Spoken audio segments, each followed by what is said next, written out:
They'll show you every time. Here's Vocab, a prime example of what they think about your slavery in America. He would never make a parody of the Holocaust. And Jay, the producer, was too weak to say something except, we got to talk about that off air. Soft ass black man. And that's a fact. Now, you might be wondering, well, what was so bad? So I'm going to play you this video and we're going to come back and we're going to talk about it. Check this garbage out. Check it out. Right now, but check it out. I wrote a parody to something, bro. I think that this thing's hilarious. I'm gonna see if you're down to do it, and I'm gonna make a video out of this joint. You know that song by Miley Cyrus, "Party in the USA"? Yeah. Yo, slavery in the USA, bro. Slavery in the USA, bro. Slavery in the USA, bro. Oh man, I got a whole song, man. And I can't sing it. Talk about that one off air. Now, the first thing I want to say is that I am not surprised, nor am I upset. Now, somebody might say, well, why aren't you angry? Well, because I expected this from him. When you expect something from somebody, you almost are not going to even come out of character for what? This is exactly who we have always known Vocab to be. We are able to see through that snake oil salesman that he is. That fake persona and facade that he puts up like he's not that bad of a guy. He's just trying to stand up for truth. No, he hates you so-called blacks, Hispanics, and Native Americans, especially those of you that have woken up to your true identity. He can't stand you. He can't stand you. And so he lets something like this come out of his mouth, calling it all in the name of attacking what he calls black Israelites, when the majority of slaves that were castrated, the majority of slaves that were lynched and hung, the majority of slaves, women who had their bellies cut open and their babies fed to alligators, families broken up, mothers having their babies snatched out of their hands, okay, being raped by so-called white masters. The majority of those slaves were Christian.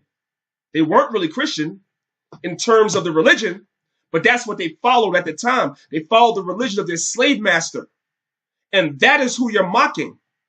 And the majority of those Christians, their descendants are still Christians today. So while you call yourself going at Israelites, you are disrespecting Christians. But you hate us so much. Now, when I say us, I just talk about Israelites, our people, because that's what's really in your heart. You allow your true intentions to come out. Listen again. Right now, but check it out. I wrote a parody to something, bro. I think that this thing's hilarious. I'm gonna see if you're down to do it, and I'm gonna make a video out of this joint. You know that song by Miley Cyrus, "Party in the USA"? Yeah. Yo, slavery in the USA, bro. Slavery in the USA, bro. Slavery in the USA, bro. Oh man, I got a whole song, man. And I can't sing it. Talk about that one off air. And Buckwheat says, we're going to talk about it off air. No, you should correct him right then and there. So that shows that you have no backbone. That shows that you are a jellyfish. That's the only reason why Vocab associates with you. You are a jellyfish.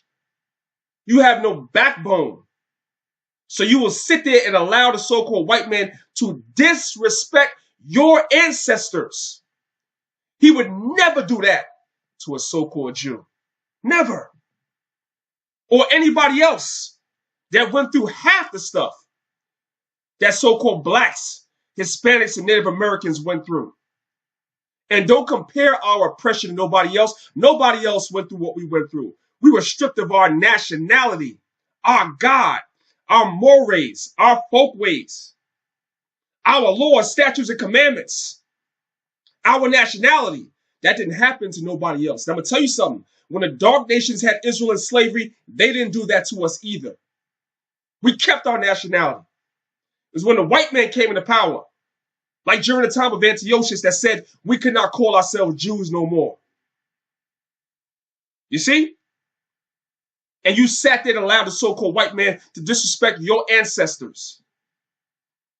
But he would never have the balls to do that to nobody else. And some of y'all get mad when we call the white man the devil. And what is this man right here? What is he?